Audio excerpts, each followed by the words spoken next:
이제 우리가 그 인생을 살아가는 동안에 여러 가지 많은 기준점이 있습니다. 기준점. 그 기준점이 사람이 아니기를 제가 몇 개월 동안 누차 강조해 왔습니다. 인생을 살아가는 기준점, 교회 다니는 사람, 성도들의 기준점은 바로 말씀입니다. 하나님의 법입니다. 자, 설교 제목을 한번 읽어보겠습니다. 시작. 아그리빠 왕 앞에 선 바울. 아그리빠 왕 앞에 선 바울이 오늘 설교 제목인데, 오늘 그 본문을 보니까 바울은 미결수의 신분으로 있는 거고, 그리고 바울을 이제 접견하는 사람들은 당대의 최고의 권력가들, 실력자들이었습니다. 그래서 그 그림을 한번 상상해 보시기 바랍니다. 저와 여러분이 이것을 어떻게 판단하는가, 어떻게 결정하는가, 그것은 여러분들의 판단 기준이 잣대가 뭔가에 따라 달라집니다. 당연히 설교가들이나 교회 오래 다니시는 분들은 사도 바울의 입장에서 이 현장을 그리고 설명할 겁니다.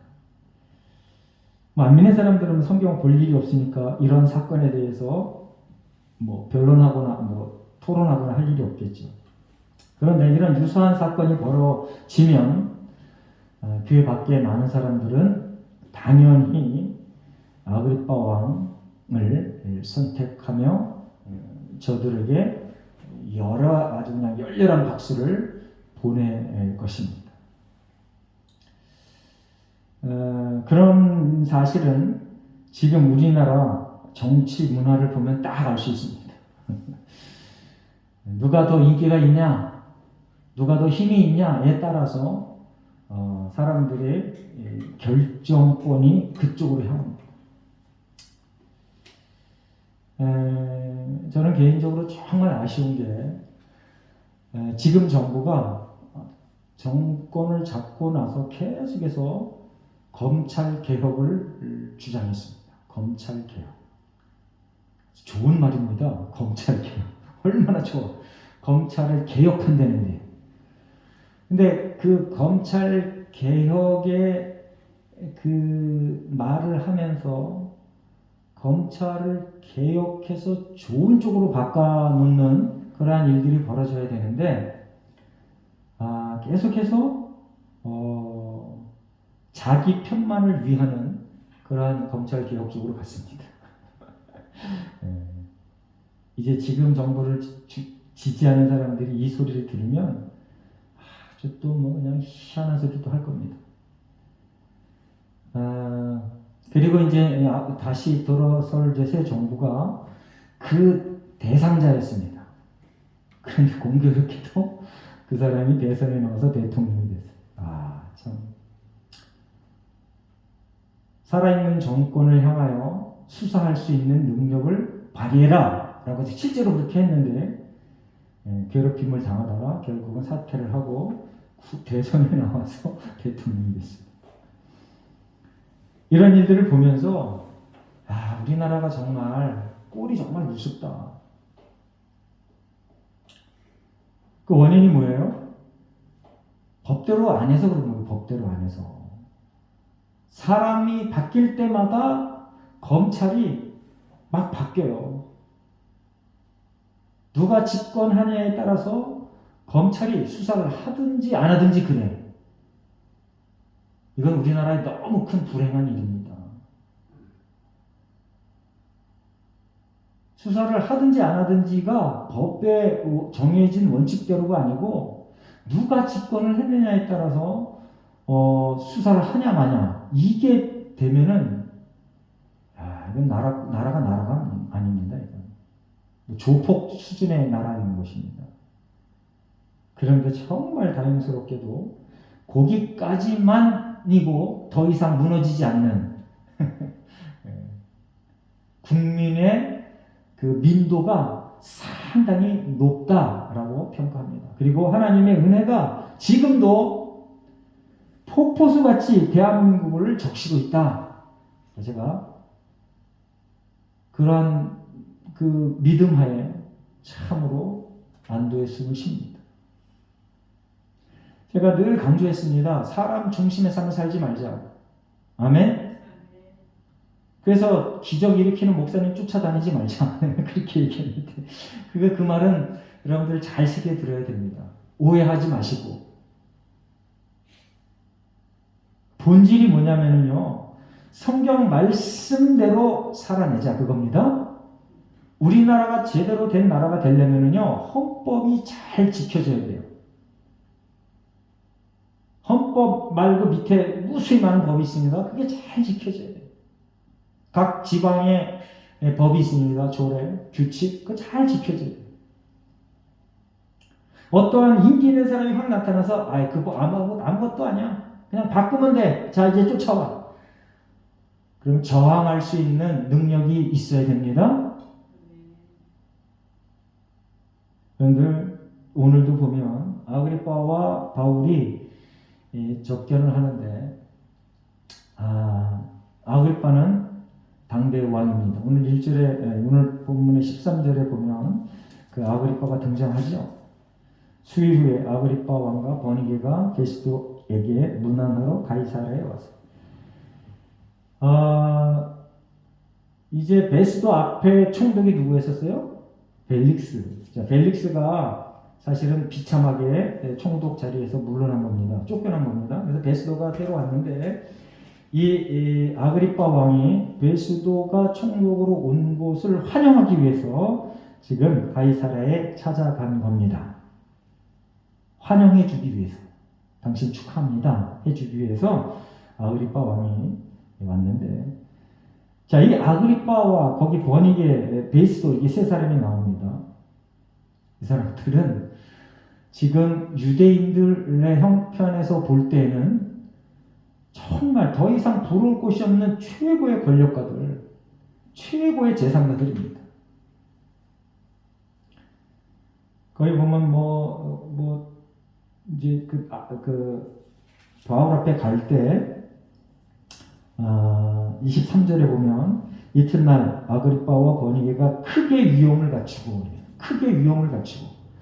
이들이 크게 위험을 갖추는 방법이 뭐예요?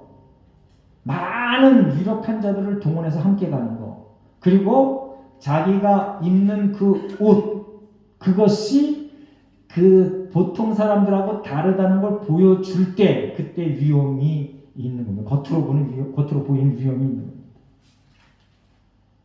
이렇게 상당히 바울과 아그리빠 왕은 대조가 됐어요. 그러면 감옥에 갇혀 있는 사람의 그 행색이 오죽하겠습니까? 비교가 안 되죠. 어떠한 삶을 살래? 당연히 많은 사람들이 왕같이 살고 싶습니다.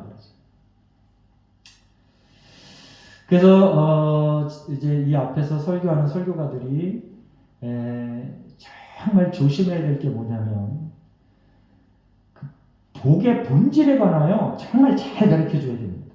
그리고 가장 중요한 것이 뭔가를 아주 입이 닳도록 가르쳐야 돼요.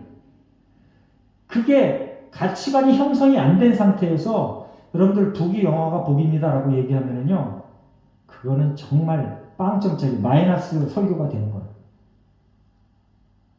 그런데 성경의 설교는 복의 본질에 대해서 자꾸 얘기하잖아요. 그럼 누구도 좋아할 수가 없습니다.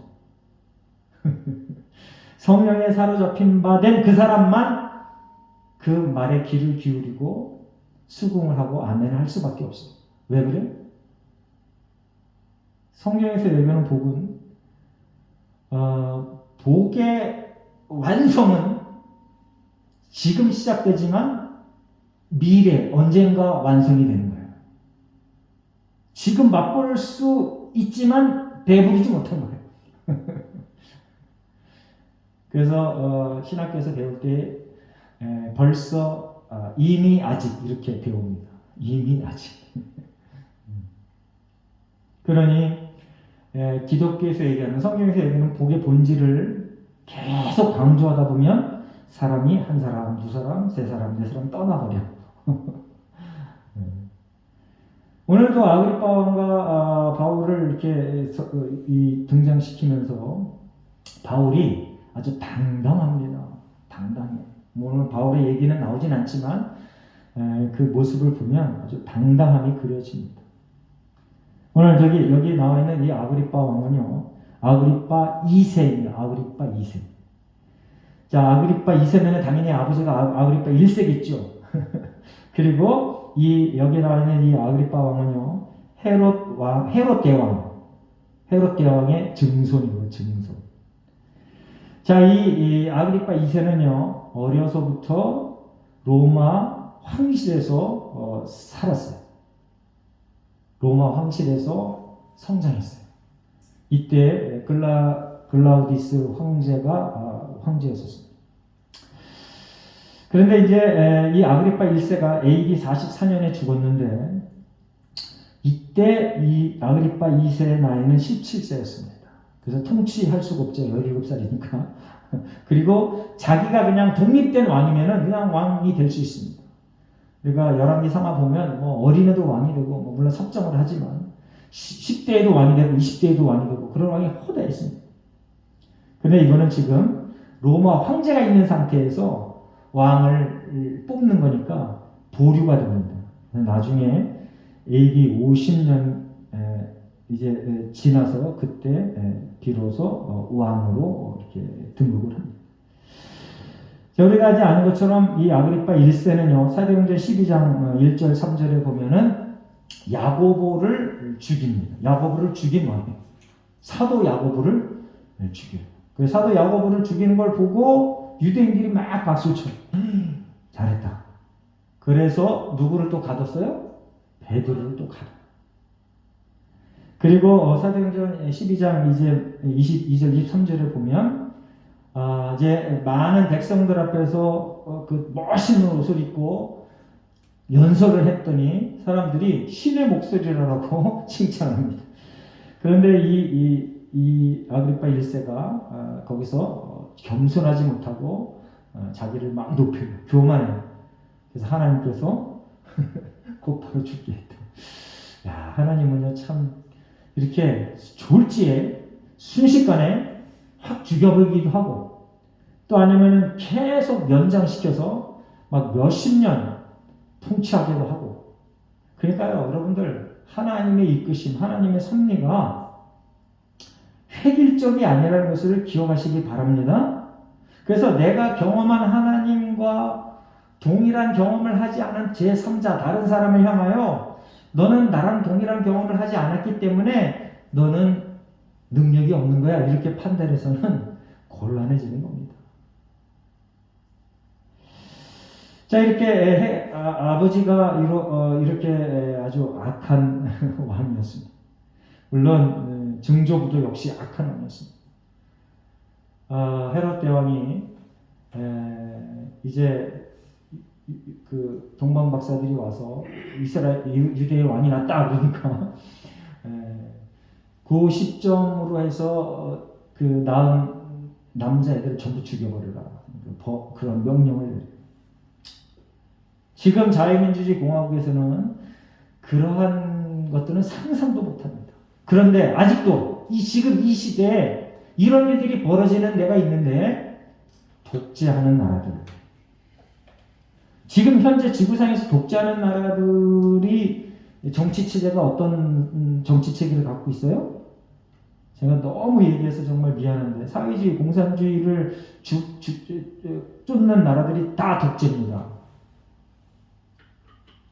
그리고 종교가 이상한 종교, 이슬람. 그건 아주 희한하게 사회주의, 공산주의보다 더 큰 독재야. 그건 아주 그냥 이런 나라들은 여전히 물론 이제 대놓고는 못하지만 이때는 막 대놓고 그냥 막 죽여버렸는데, 재판도 없이 그냥 막 죽여버렸어요. 지금도 역시 암암리에 독재하는 나라는요, 그냥 쥐대서봉으로 죽여버려요. 우리나라도 옛날에 독재 시대에 그런 일들이 있었습니다. 제 측근에, 제 주위에서도 있었어요. 억울하게 막 정보부에 잡혀가고 반병신 돼서 나오고 그때 말이야 뭐 대통령이 새끼 막 술자리에서 그러면은 지도소용에게 잡아갔어요 실제로. 그거는 한 5점이죠. 잘못된 상황 그러한 그 상황이었습니다. 그런데 지금 여기 나와 있는 이 아그리파 2세의 선조들이 그렇게 살았다는 겁니다. 물론 왕이기 때문에 사회, 문화, 그러한 그 관습이 그걸 통용을 했어요. 그래도 괜찮아 라고 사람들이 그렇게 생각했던 거예요. 그래서 이 아그리파 2세도 계속해서 그렇게 살아온 겁니다. 그런데 그렇게 살아온 인생인데도 많은 대부분의 사람들이 그 아그리파 2세 앞에서 무릎을 꿇고 박수를 치고 뭔가 얻을 게 없을까라고 줄줄 쫓아다닙니다. 사도 바울 앞에는 아무도 무릎을 꿇지 않습니다. 자, 여러분이 하나님 말씀 앞에 무릎을 꿇는 복된 백성 되시기를 예수님의 이름으로 축원합니다. 그리고 하나님의 말씀을 가르치는 자와 좋은 것을 함께하는 복받는 인생 되시길 예수님의 이름으로 축원합니다. 자, 이제 거기 보면은 또 한 여인이 등장합니다. 여인이 13절에 보면 베스도가 수일 후에 아그리파 왕과 버니게라는 이 사람. 버니게는 아그리파 2세의 한 살 아래 누이입니다. 누이. 이거 왕족이죠, 왕족. 그런데 이 사람이 왕족이니까 좋은 사람들하고 결혼합니다. 결혼했다가 이혼하고, 결혼했다가 다시 친정으로 돌아오고, 친정으로 돌아와서 지금 오빠랑 같이 이렇게 있는데, 많은 그 성경학자들이, 그리고 역사학자들이 이때 같이 있을 때 이 버니게가 아그리파 2세랑 근친 상간 관계였었다. 실질적인 부부 관계였었다라고 이렇게 연구해놓은 그런 연구 논문들이 있어요. 참으로 안타까운 그런 인생을 살아옵니다. 그런데 이 안타까운 인생을 살아온 이들이 절대절명의 최고의 기회를 하나님께서 주십니다. 사도 바울을 만나게 합니다. 그 사도 바울이 당연히 복음을 전했는데 이들이 복음을 거의 개무시했던 거죠. 근데 저야 여러분도 복음을 중요하게 여기며 살아가야 됩니다. 교회에 출석하는 사람들, 성도라고 하는 사람들이 말씀을, 복음을 가장 중요하게 여기며 살아가야 돼요. 목숨보다 더 귀하게, 정금보다 더 귀하게 그렇게 여기며 살아가야 되는 겁니다. 그렇지 않으면 그 인생은 아그리파 왕과 그리고 버니게 왕하고 다를 게 뭐가 있어요.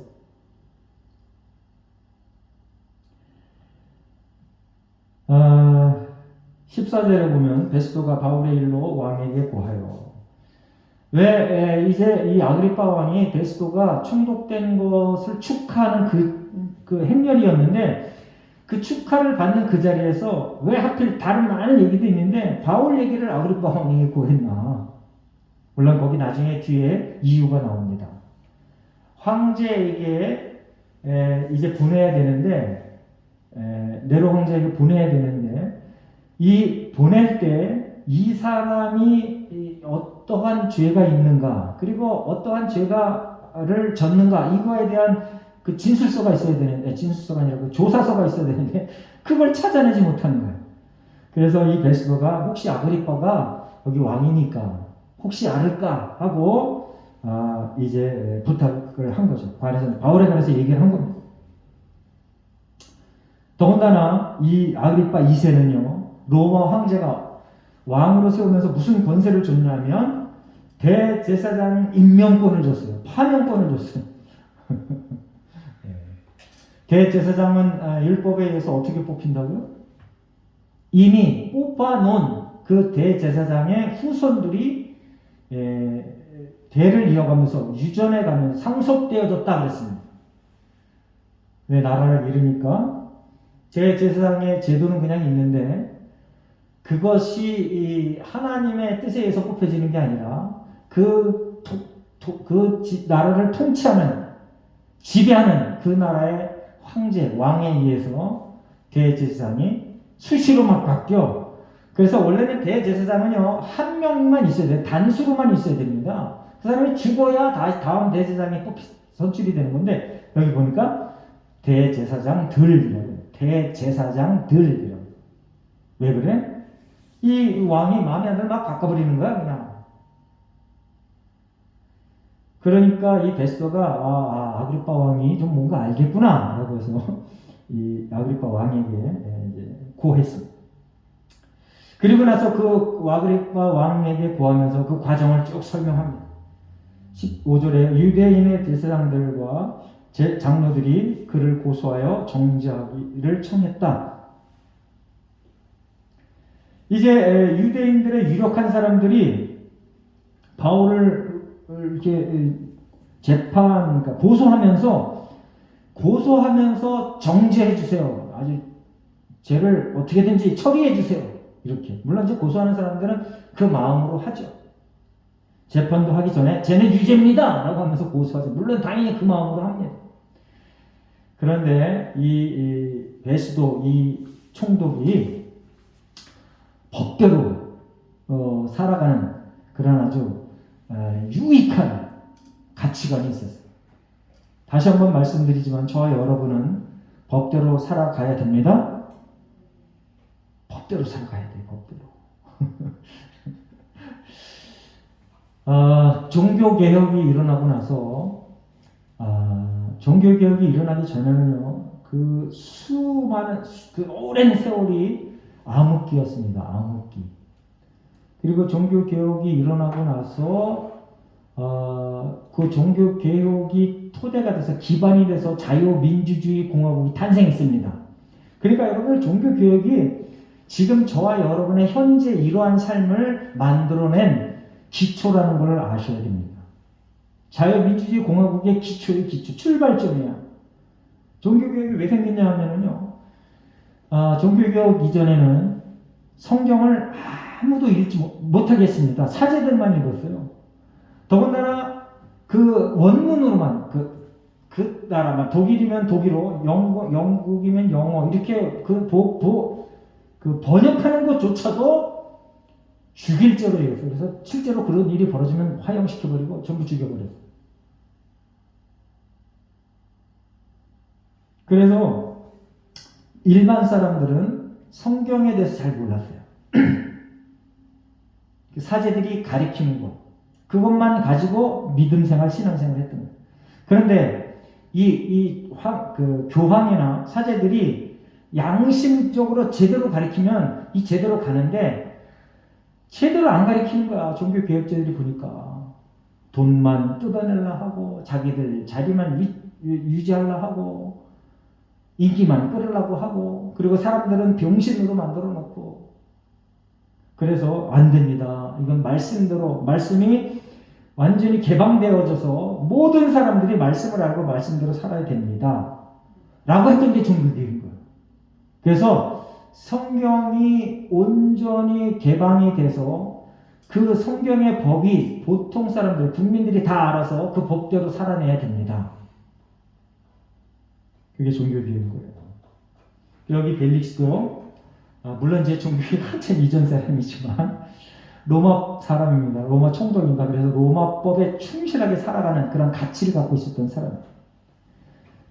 그래서 자기가 총독으로 왔는데, 유대인들을 다스리는 총독으로 왔는데, 그 유대인들의 유력자가 요구하는 그것을 뿌리치기가 쉬운 게 아니에요. 유력한 사람들, 대제사장들, 그리고 장로들, 그리고 유력한 사람들이 요청하는 것을 뿌리친다는 건 그건 큰 위험한 일인 거예요. 그런데 그걸 뿌리치고 로마 법이 있다. 실제로. 그리고 또 이 사도 바울이 로마인이기 때문에 로마법의 혜택을 받아야 돼요. 그래서 그걸 선택했다라고 아그리파 왕에게 설명을 했습니다.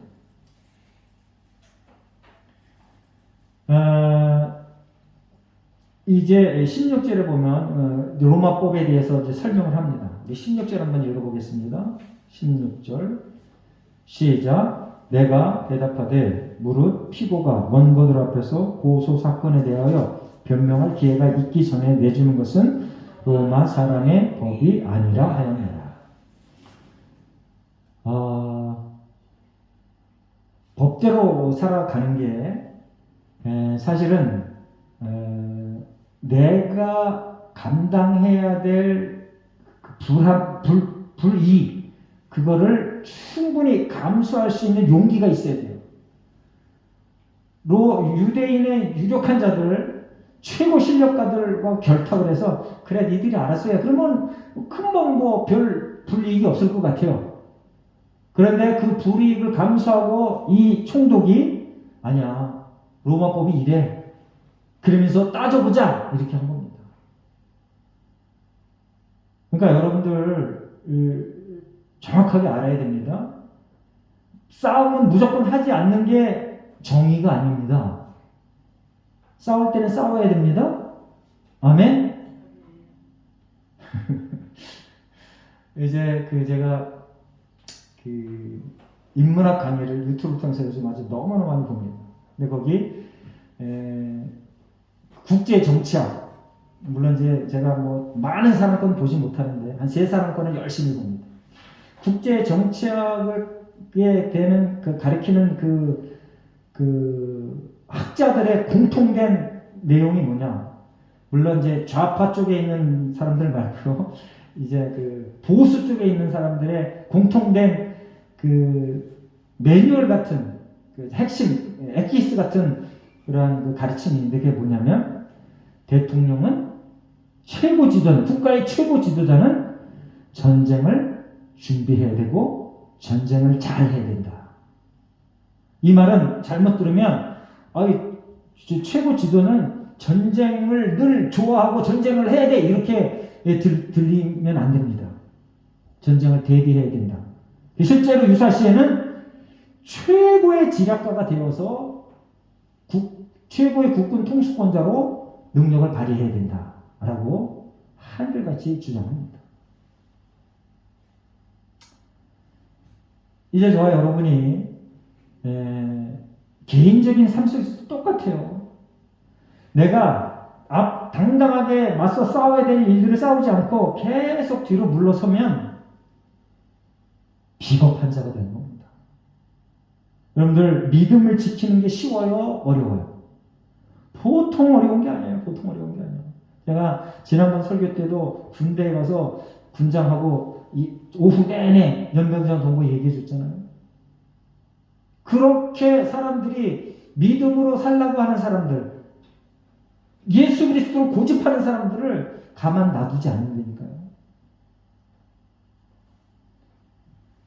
그래서 여러분이 인생을 살아가면서 정말 하나님의 말씀에 어긋나고 그리고 법 질서에 어긋나는 그런 것들을 보면 싸움꾼이 되라, 뭐 아주 강력한 싸움꾼이 되라 이렇게 얘기하면 좀 오해가 되겠지만 맞서 싸울 수 있는 그런 능력을 겸비하시기를 예수님의 이름으로 축원합니다.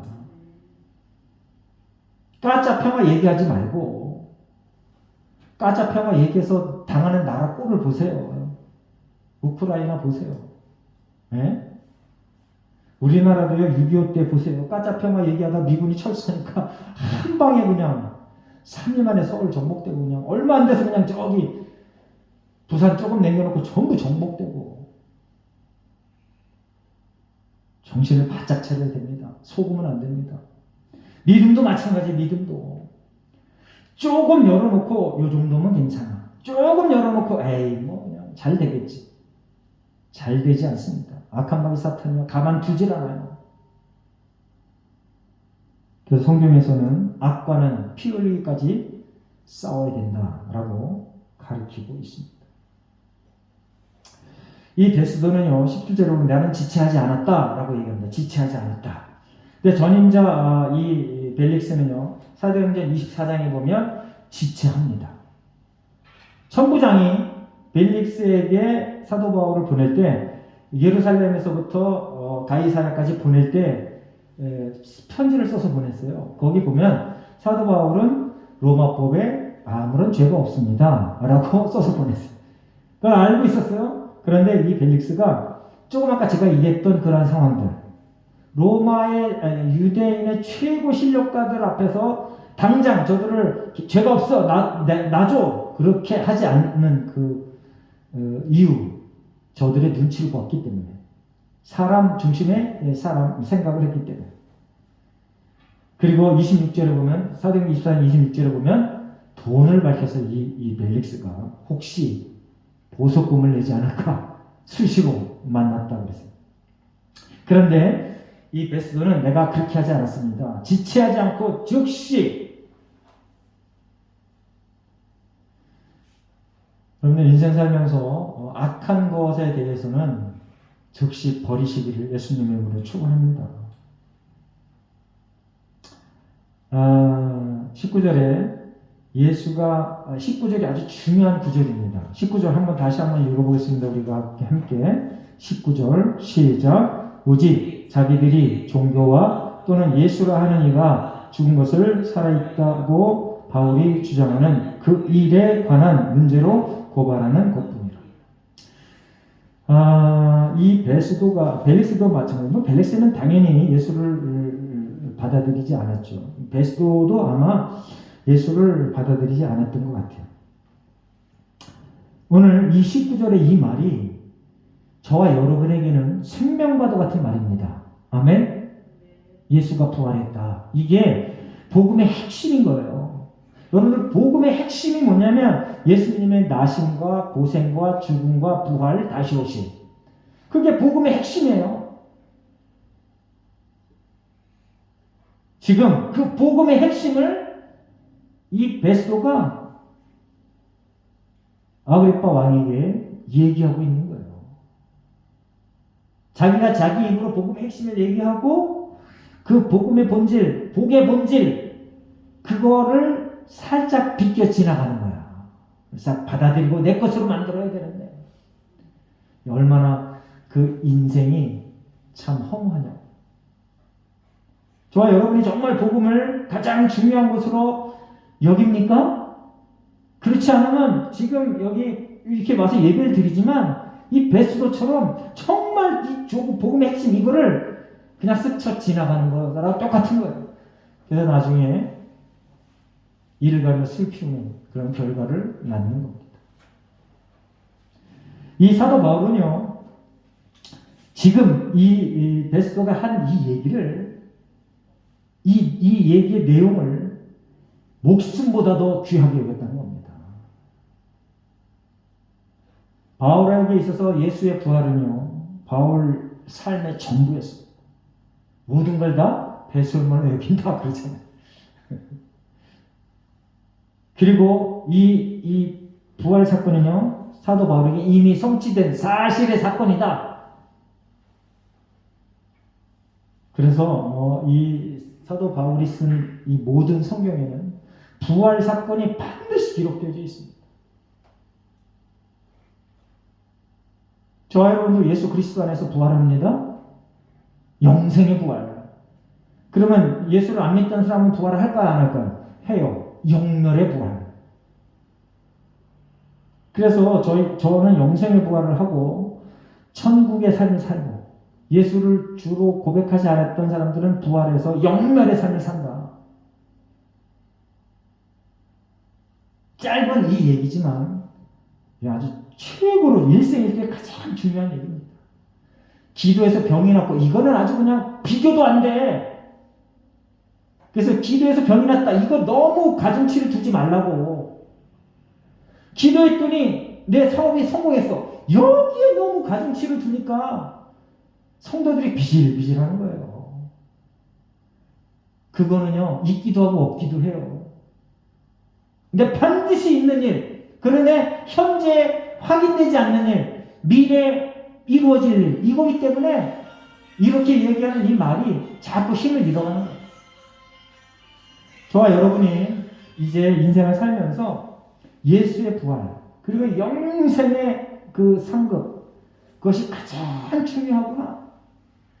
사도 바울 지금 현재 여기 이 재판장에, 이 접견장에 있는 이 사도 바울과 이 왕들의 이 모습을 좀 보세요. 사도 바울의 모습이 얼마나 한심한가.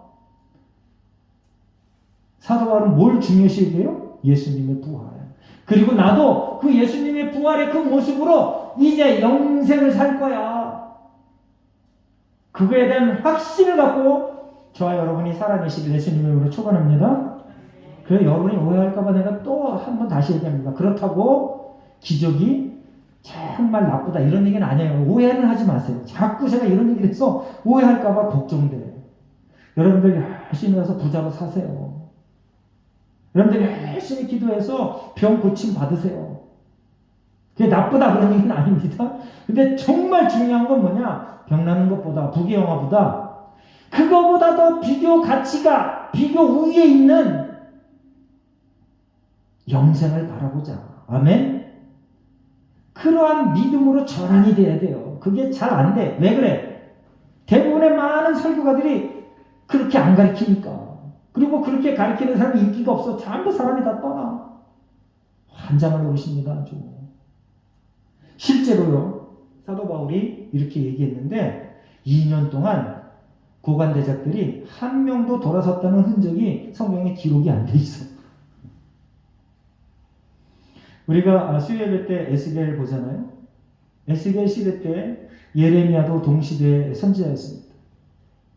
여러분들 예레미야가 40년 동안 죽자 선지자 역할을 했습니다. 5명의 왕을 거쳤습니다. 한 사람도 예레미야 말에 귀를 안 기울였어요.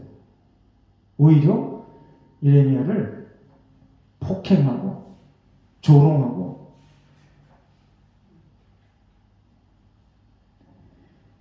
이제 그 사도 바울이 쓴 서신서 성경을 보면 로마서 1장 4절 말씀만 한번 읽어보겠습니다. 그 밑에 나머지 이제 집에 가서 여러분들 찾아보시기 바랍니다. 로마서 1장 4절 성경의 영어로는 죽은 자들 가운데서 부활하사 능력으로 하나님의 아들로 선포되어 오셨으니 이는 곧 우리 주 예수 그리스도시니라. 로마서 4장 25절에도요. 우리를 의롭다 하시기 위해서 살아나셨다. 로마서 10장 9절 죽은 자 가운데서 살리신 것을 내 마음에 믿으면 구원을 얻는다.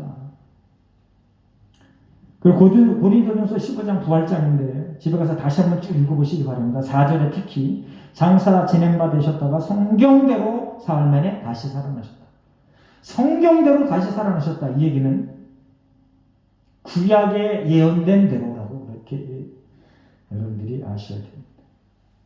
그리고 데살로니가서 4장 14절 우리가 예수께서 죽으셨다가 다시 살아나신 믿을진데 여러분들이 믿어야 될 본질의 것이 뭐냐면 내가 영생한다 하는 걸 믿어야 됩니다. 예수 그리스도 안에서 영생한다. 이걸 믿어야 됩니다. 지금 잠깐 사는 동안 내가 좀 더 편리를 추구해야지. 그거는 저급한 신앙이야. 삼류 사류의 믿음의 신앙이야. 그건 무당들도 해. 그거는 작신들도 해. 그건 마귀들도 해. 제가 또 너무 흥분했어요. 죄송해요. 본질의 것을 제발 좀 찾자고요. 그래서 이 마귀들도 하고 자신들도 하고 온갖 그냥 이상한 놈들이 다 하는 그것을 최고의 복이라고 아직도 그것을 쫓아서 헤매는 사람들이 너무 많아. 디모데후서 2장 8절 내가 전한 복음대로 다윗의 씨로 죽은 자 가운데서 다시 살리신 예수. 다윗의 씨로. 왜 다윗의 씨라고 얘기했어요? 하나님께서 다윗에게 복을 줬어요. 예언을 했어요. 다윗의 후손이 그리스도다. 메시아다. 다윗의 후손 중에 날 거다. 그래서 이렇게 표현해요. 이렇게 사도 바울이 부활에 관하여 강조했습니다. 그리고 그걸 이 베스도도 알고 요것만 저들이 주장하네요. 아그리빠 왕 이건 아무것도 아닌데요? 아무것도 아닌데요 라고 이렇게 뉘앙스를 갖고 보고하잖아요. 본질의 것, 가장 중요한 것. 아이, 내가 지금 왕이야. 봐봐, 그냥 모든 사람이 내 앞에서 다 무릎 꿇잖아. 내가 총독이야. 아, 내 한마디만 그냥 마음에 안 드는 놈 전부 죽여버릴 수 있어. 너 잘 살고 싶어? 그래, 이 땅 뭐 네 거 해. 너 잘 살고 싶어? 이 집 네 거 해. 얼마나 대단한 권세를 갖고 있어요. 얼마나 부귀영화를 지 맘대로 하고 막 나눠주냐고.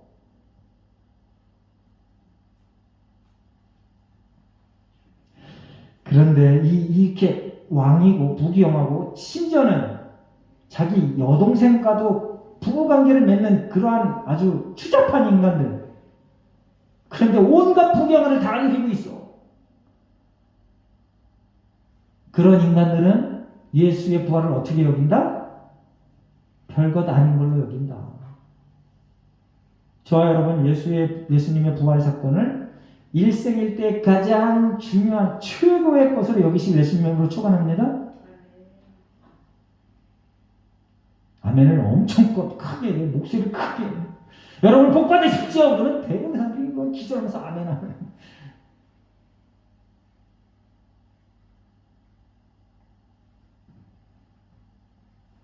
자, 이제 이 사도 바울이 왕 앞에 섰습니다. 마태복음 10장 18절 말씀 한번 읽어보겠습니다. 예수님께서 공생애 3년 동안 하신 말 중에 하나. 시작. 또 너희가 나로 말미암아 총독들과 임금들 앞에 끌려가리니 이는 그들과 이방인들에게 증거가 되게 하시오. 와, 참 여러분들 이 말씀을 어떻게 받아들이나요? 아니, 예수님이 주인이잖아. 하나님이 왕이시잖아. 그런데 자기를 추앙하는 많은 사람들에게 뭐라고 얘기하냐면 너희들이 왕이 될 거야. 너희들이 황자가 될 거야. 이러지 않고 너희들이 왕 앞에, 황자 앞에 끌려가서 내가 예수가 그리스도라는 걸 증언할 거야 라고 얘기하는. 아니, 도대체 이러니 무슨 인기가 있겠어요. 네? 내가 대통령이 돼서 그냥 막 칼자를 휘두르고 나라의 운명을 그냥 막 좌지우지하고 그래야 인기가 있지. 정신 차리시기 바랍니다. 예수님께서 그렇게 말씀하셨어요. 그런데 그 일이 그대로 다 이루어져. 예수님의 말씀, 성경 말씀 그대로 다 이루어진다. 할렐루야. 자, 그리고 사도행전 9장 15절 함께 있습니다. 시작. 주께서 이르시되 가라. 이 사람은 내 이름을 이방인과 임금들과 이스라엘 자손들에게 전하기 위하여 택한 나의 그리스도. 예수님께서 이렇게 말씀하셨는데 사도 바울이 다메섹 도상에 가다가 갑자기 큰 경험을 합니다. 그리고 이제 선지자 아나니아를 통해서 너가 가서 기도해 줘라. 그러면 저가 회복될 거다라고 하는데 아나니아가 아니, 그런 인간을 내가 어떻게 가서 기도해 줍니까? 하나님 앞에 대거리래. 그랬더니 하나님께서 하신 말씀은 가라. 잔말 말고 가. 내가 선택한 이방인과 임금들과 이스라엘 자손들에게 복음을 전할 내가 선택한 인물이야. 근데 그 일이 그대로 이루어집니다. 근데 하나님 왜 하필 그렇게 고생스럽게 우리를 인도하실까? 여러분들의 삶 속에 고생이 동반될 때 하나님 앞에 감사하시기를 예수님의 이름으로 부탁드립니다. 사도 바울은요, 이미 벌써 아주 면역체가 아주 확실하게 돼. 면역이 확실하게 됐어요. 그래, 내가 감옥에 가든지, 내가 매를 맞든지, 내가 무슨 배를 타다가 파선을 나가든지 상관없다. 그런 믿음의 소유자들 되시길 예수님으로 축원합니다. 네. 제가 너무 한쪽 방향으로만 계속 강조해서 죄송해요.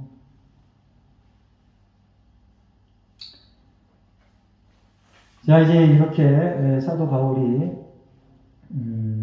아그리빠 왕 앞에 서기 전에 베스터가 이 아그리빠 왕에게 지나갔던 이 모든 얘기들을 다 얘기합니다. 그러니까 이 아그리빠 왕이 내가 속히 보고 싶다. 왜 보고 싶었을까? 참 여러분들 다시 한번 얘기하지만 본질의 것에 벗어나서 호기심에, 여러분들 교회에 혹시나 하고 오는 성도들도 있을까요? 있습니다. 본질의 것은 전혀 생각하지 않고 내가 여기 와서 예배드리고 어쩌고저쩌고 하면 내 삶이 편해질 거야, 복을 받을 거야. 일반 사람들이 생각하는 그런 복 물론 그런 복이 있습니다. 전혀 무시하지는 않습니다. 오히려 더 풍성한 복이 있습니다. 근데 거기까지만 머무르면 유아의 믿음에서 벗어나지 않는 거죠. 이제 베스도가 똑같이 아그리빠에게 자기가 보고받았던 것, 그리고 천부장이 벨릭스에게 보고했던 그 내용 그대로 보고합니다. 사도 바울은 죄가 없어요. 이렇게 얘기합니다. 사도행전 23장 29절에 천부장 루시아가 벨릭스에게 얘기했던 얘기, 그 다음에 사도행전 24장에 보면 총독 벨릭스가 얘기했던 그 말. 근데 판결이 지연됐습니다. 그래서 2년 동안 있다가 베스도가 와서 다시 한번 또 판결을 하는데, 이 판결이 계속 지연되는 이유가 뭘까요? 하나님의 섭리. 이거는 바울을 로마로 향하도록 하는 원인이 됐어요. 오늘 사도 바울이 얘기하잖아요. 내가 가이사에게 청원한다. 자기 입으로 얘기합니다. 그래서 베스도가 어쩔 수 없이 사도 바울을 로마로 보내는 그러한 결정적인 상황이 벌어진 겁니다. 하나님의 섭리. 사도행전 23장 11절에 보면, 사도행전 23장 11절, 그날 밤 주께서 사도 바울 곁에서 이르시되 담대하라. 내가 예루살렘에서 나의 일을 증언한 것 같이 로마에서도 증언하여 하리라 하십니다. 할렐루야. 하나님의 섭리가 여러분들의 인생 전체를 딱 잡고 있습니다. 그래서 기쁘든지 슬프든지 항상 감사하며 살아내는 저 여러분 되시길 예수님의 이름으로 축원합니다. 사도 바울 같은 사람들은요, 세상에 책 잡을 수가 없어요. 성령 충만한 사람은요, 도덕적인 결함이 있을 수가 없어. 근데 간혹 크리스천 리더들 중에 도덕적인 결함을 보이는 사람들이 있습니다. 불쌍히 여기시기를 바랍니다. 불쌍히 여기시기를 바랍니다. 불쌍히 여기시기를 바랍니다. 계속해서 씻고 뜯고 공격의 대상으로 보지 말고 참 불쌍하다. 근데 제 주변에도 그런 사람들이 왕왕 있습니다. 남녀관계, 돈관계, 그리고 권력관계, 그거에 대해서 아주 깔끔하지 못해, 심플하지 못해. 그런 사람들을 불쌍하게 여기고 기도해 줘야 됩니다. 그리고 사람들 앞에 당당했습니다. 당당해. 세상에 당당할 필요가 있어. 에?